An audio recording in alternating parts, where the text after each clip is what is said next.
যে বরিশালে কোনো একটা মেডিকেলে একটা বাচ্চাকে আমরা যেই বাটার ভিতরে বিস্কুট রাখি সেই বাটারে অক্সিজেন মাস্ক বানাইয়া তারে অক্সিজেন সরবরাহ করতেছে। স্বাধীনতার ৫৫ বছর পরেও বাংলাদেশের জাতীয় সংসদে ৭১ নিয়ে যেই পরিমাণ আলোচনা হয়, আমাদের এই স্বাধীনতার অনেক পরেও যারা স্বাধীনতা অর্জন করেছে সেই রাষ্ট্রগুলোর দিকে যদি আমরা তাকাই, তাহলে তাদের স্বাস্থ্য খাত দেখলে আমাদের লজ্জা অন্তত এইটুকু হওয়া উচিত। একটা ফ্যামিলি দীর্ঘদিন ধরে তাদের কোনো সন্তান হচ্ছে না, ৬ বছর পরে তাদের একটা সন্তান হয়েছে, সেই সন্তানটা কিছুদিন আগে মারা গেছে হামে।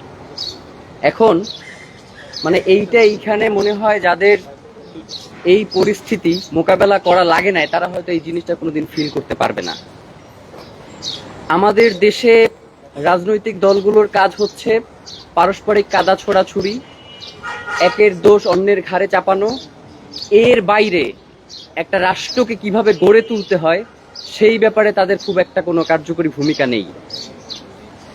আজকে ঢাকা শহরে হামকে কেন্দ্র করে মানুষের যে ভিড় বাড়ছে, দেখেন আপনি, আমাদের যদি প্রান্তিক জায়গাগুলোতে আমরা যদি যথাযথভাবে আমাদের স্বাস্থ্যসেবা পৌঁছে দিতে পারতাম, তাহলে আজকের হয়তো আমাদেরকে এই পরিস্থিতির সম্মুখীন হইতো না।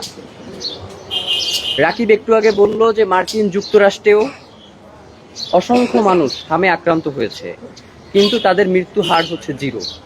কারণ তারা শিশু এবং মাতৃ স্বাস্থ্য সুরক্ষার জন্য একটা কার্যকরী পদক্ষেপ গ্রহণ করেছিলেন বিধায়ী আজকে তারা সেই পরিস্থিতি থেকে উত্তরণের একটা পথ বের করতে পেরেছিলেন। কিন্তু আমরা শুধুমাত্র ৭১ মুক্তিযুদ্ধ রাজাকার নিয়ে আলাপ করতে করতে আমরা আমাদের ৪১৫ জনের অধিক শিশুকে হারিয়ে ফেলেছি, যারা আগামীর বাংলাদেশে নেতৃত্বে আসবার একটা সম্ভাবনা ছিল। প্রিয় ভাইয়েরা, এই যে করোনাকালীন সময়ে পুরো বাংলাদেশ যেইভাবে করে এই পরিস্থিতিটাকে মোকাবেলা করেছে, হামের এই মাত্র অল্প কয়েকদিনে আপনি যদি শুধুমাত্র গত 10 দিনের পরিসংখ্যান দেখেন, তাহলে প্রায় ১ থেকে ১৫০ শিশু মৃত্যুবরণ করেছে। এই হারটা কিন্তু খুবই মাত্রা অতিরিক্ত এবং এটা একটা জরুরি অবস্থা ঘোষণার মতো একটা পরিস্থিতি তৈরি হয়েছে। কিন্তু সরকার কেমন করে যেন এই বিষয়গুলোকে এড়িয়ে যাবার একটা চেষ্টা করছে। গত কয়েকদিন আগে প্রথম আলো একটা রিপোর্ট করলো যে হামে একদিনে সর্বোচ্চ শিশুর মৃত্যু 17 জন। কিছুক্ষণ পরে দেখলাম যে সেই ব্যাপারটাকে নর্মালাইজ করার জন্য আবার বলছে যে হামে আরো 17 জন শিশুর মৃত্যু। যে একদিনে যে সর্বোচ্চ, এই কথাটা বললে জনমনে যেই একটা উদ্বেগ তৈরি হয়, আমরা মনে করি হয়তো এই উদ্বেগটা কাটানোর জন্য হয়তো তারা এই সংবাদটাকে পরিবর্তন করেছে, কিন্তু আসল চিত্রটা ভিন্ন। আসল চিত্রটা হচ্ছে এই হাম থেকে প্রতিকারের জন্য সরকারের পক্ষ থেকে এখন পর্যন্ত কোনো কার্যকরী পদক্ষেপ নেওয়া হচ্ছে না। আমরা দেখেছি করোনাকালীন সময়ে বাংলাদেশেরই বিভিন্ন হসপিটালগুলোকে শুধু করোনা ডেডিকেটেড করে দেওয়া হয়েছে, যে এইখানে শুধুমাত্র করোনার যারা আক্রান্ত হবে তাদের চিকিৎসা হবে। এখন পর্যন্ত আমি জানি না আপনারা জানেন কিনা যে বাংলাদেশে হামের যে প্রাদুর্ভাব হয়েছে, ৫০,০০০-এর অধিক যারা হামে আক্রান্ত হয়েছে তাদের জন্য আলাদা কোনো হাসপাতাল ডেডিকেট করে দেওয়া হয়েছে কিনা। প্রিয় ভাইয়েরা, আরেকটা ভয়াবহ ব্যাপার সেটা হচ্ছে এই যে শিশুগুলো মারা যাচ্ছে, এদের অধিকাংশের বয়সই আপনার ৯ মাসের নিচে এবং এর সংখ্যাটা অর্ধেকেরও অনেক বেশি।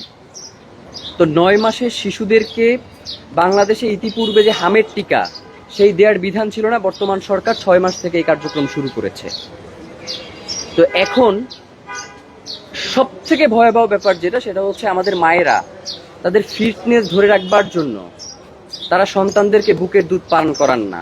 একটা প্রতিবেদনে উঠে এসেছে যে ৫৫% মা তার এই যে পাশ্চাত্য যে সংস্কৃতি, এই যে অপসংস্কৃতি, যে তার সন্তানকে দুধ খাওয়ালে তার ফিটনেস নষ্ট হয়ে যাবে, এই কারণে ৫৫% মা তার সন্তানকে দুধ খাওয়ায় না।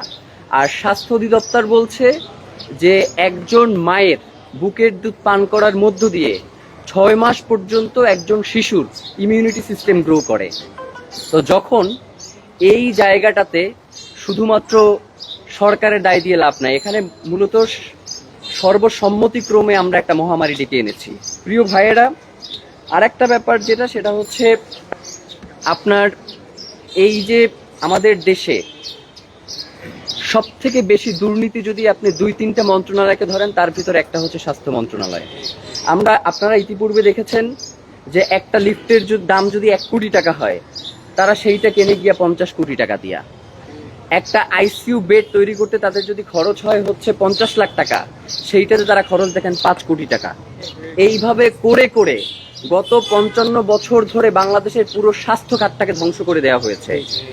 এবং এখন পর্যন্ত যেই দলই রাজনৈতিক ক্ষমতায় এসেছে, তারা স্বাস্থ্য খাতটাকে শুধুমাত্র তাদের চাঁদাবাজি, টেন্ডারবাজি এবং নিজস্ব একটা পয়সা কামানোর কেন্দ্র হিসেবে তারা ব্যবহার করেছে। তারা স্বাস্থ্য খাতকে কিভাবে উন্নত করতে হয় সেই ব্যাপারে আজ পর্যন্ত তারা কোনো ধরনের কার্যকরী পদক্ষেপ গ্রহণ করে নাই। বাংলাদেশ থেকে প্রতি বছর ভারত সহ বিভিন্ন দেশে চিকিৎসা সেবা গ্রহণ করবার জন্য যেই পরিমাণ অর্থ বিদেশে চলে যায়, ওই পরিমাণ অর্থ প্রতি বছর যদি বাংলাদেশের স্বাস্থ্য খাতে সুষ্ঠুভাবে ব্যয় করা সম্ভব হইতো, তাহলে বাংলাদেশের স্বাস্থ্যখাত পৃথিবীর অন্যান্য দেশগুলোর মতো দাঁড়িয়ে যেত।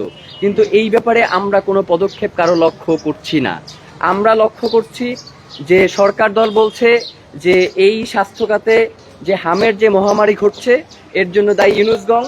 আবার ইউনূস সরকার দাবি করছে যে তারা আসলে ওই সময়ে বিভিন্ন আন্দোলন সংগ্রামের কারণে তারা এই কার্যক্রমগুলো তাদের ব্যাহত হয়েছে, যার কারণে তারা পর্যাপ্ত স্বাস্থ্যখাতে সুযোগ সুবিধা তারা নিশ্চিত করতে পারে নাই, টিকা সরবরাহ করতে ব্যর্থ হয়েছে।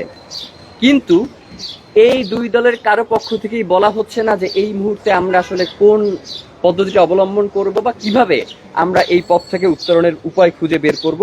তো আমরা ইনকিলাব মঞ্চের পক্ষ থেকে আজকে সরকারকে কিছু আহ্বান জানাতে চাই, যেইগুলোর মধ্য দিয়ে সম্ভবত চাইলে আমরা এই হামের যে মহামারী আকার ধারণ করেছে সেখান থেকে হয়তো একটা পরিত্রাণের উপায় খুঁজে বের করতে পারবো। প্রথমত যে ব্যাপারটা, সেটা হচ্ছে অতি দ্রুত সরকারকে স্বাস্থ্য খাতে জরুরি অবস্থা জারি করতে হবে এবং সর্বদলের অংশগ্রহণের ভিত্তিতে একটি জাতীয় কমিটি গঠন করে কিভাবে এই স্বাস্থ্য খাতের যেই মহামারী হামকে কেন্দ্র করে উত্তরণ পাওয়া যায় সেই লক্ষ্যে আমাদের কার্যক্রমকে এগিয়ে নিয়ে যেতে হবে। প্রিয় ভাইয়েরা, আর একটা ব্যাপার যেটা, সেটা হচ্ছে আমরা এখানে আসবার পূর্বে বাংলাদেশের আপনার যারা মোটামুটি ডাক্তার রয়েছেন, যারা এই বিষয়গুলোতে কাজ করেন, তাদের সাথে পর্যাপ্ত আমাদের আলোচনা হয়েছে গতকাল থেকেই।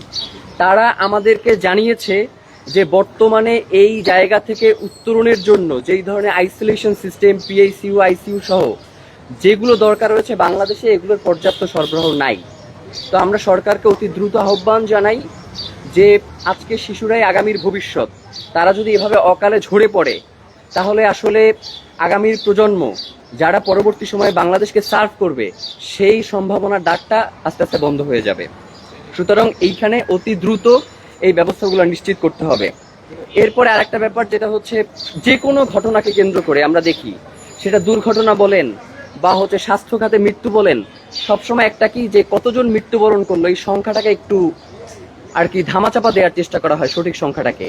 আমরা সরকারকে আহ্বান জানাই যে বেসরকারি এবং সরকারি হিসাবে ব্যাপক একটা গরমিল লক্ষ্য করা যাচ্ছে।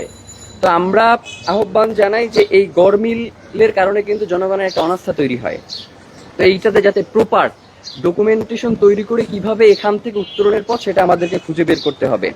আর একটা জিনিস আমরা বেশ কয়েক বছর ধরেই লক্ষ্য করছি যে টিকা কেন্দ্রিক বাংলাদেশে একটা কুসংস্কার ছড়ানো হয় যে টিকা গ্রহণ করলে আমাদের স্বাস্থ্য ঝুঁকিতে পড়বে, এই ধরনের ক্ষতি হবে অমুক। এই কারণে অনেকেই টিকা গ্রহণ করতে অস্বীকৃতি জানায় এবং যার পরিপ্রেক্ষিতে আমাদের সামনে এই মহামারীগুলো এসে উপস্থিত হয়। তা আমরা সরকারকে আহ্বান জানাবো যে যাতে শিশু অপুষ্টি দূর করতে এবং ভিটামিন এ সহ পুষ্টি বৃদ্ধিতে যাতে টিকা যে ক্ষতিকারক কোনো বিষয় নয়, এর মাধ্যমে যে আসলে আমাদের অনেক রোগ থেকে উত্তরণের পথ রয়েছে এর মধ্য দিয়ে, সেটা জনগণের কাছে সচেতনতার যে বার্তাটা, সেটা সরকারের কাছ থেকে আরো জোরদার করতে হবে। এরপরে আরেকটা জিনিস যেটা, সেটা হচ্ছে দেশি বিদেশি বিশেষজ্ঞদের নিয়ে একটা কমিটি গঠন করতে হবে। কারণ এই যে অধিক মৃত্যুর হার, এইটার কারণ কি? যেমন এই যে 415 জন মারা গেছে, এর ভেতরে স্বাস্থ্য মন্ত্রণালয় নিশ্চিত করেছে যে 60 জন মারা গেছে যারা হচ্ছে হাম, মানে সরাসরি মারা গেছে। তাদের ক্ষেত্রে বলা হয়েছে হামের বিভিন্ন উপসর্গ, নিউমোনিয়া, টাইফয়েড সহ এই ধরনের ইসে আক্রান্ত হয়ে মারা গেছে। এবং এইটার ক্ষেত্রে দেখা গেছে যেটা অর্ধেকেরই বেশি, এই 60 জনে যারা সরাসরি হামে আক্রান্ত মারা হয়ে গেছে, যাদের এখন পর্যন্ত 6 মাস বয়সই হয়নি টিকা দেওয়ার মতো। তাহলে কেন আমাদের এই রোগটা দ্রুত ছড়িয়ে পড়ছে এবং এখান থেকে উত্তরণের উপায় কি? এই জন্য দেশি বিদেশি একটা কমিটি গঠন করে আমাদেরকে এই উত্তরণের উপায় খুঁজে বের করতে হবে। রাজনৈতিক যেই কাদা ছোড়াছুড়ি, এটা বন্ধ করে স্বাস্থ্য খাতকে কিভাবে আরো উন্নত করা যায় এবং আগামীর বাংলাদেশকে কিভাবে একটি সমৃদ্ধশালী এবং মানুষের মৌলিক যে অধিকার সেগুলো নিশ্চিত করা যায়, আমাদের কাছে মনে হয় যে সেইগুলোতে বেশি আমাদের লক্ষ্য দেওয়া উচিত। সবাইকে অসংখ্য ধন্যবাদ। বাংলাদেশ জিন্দাবাদ, ইনকিলাব জিন্দাবাদ। আপনাদের কারো কোনো প্রশ্ন থাকলে বলতে পারেন।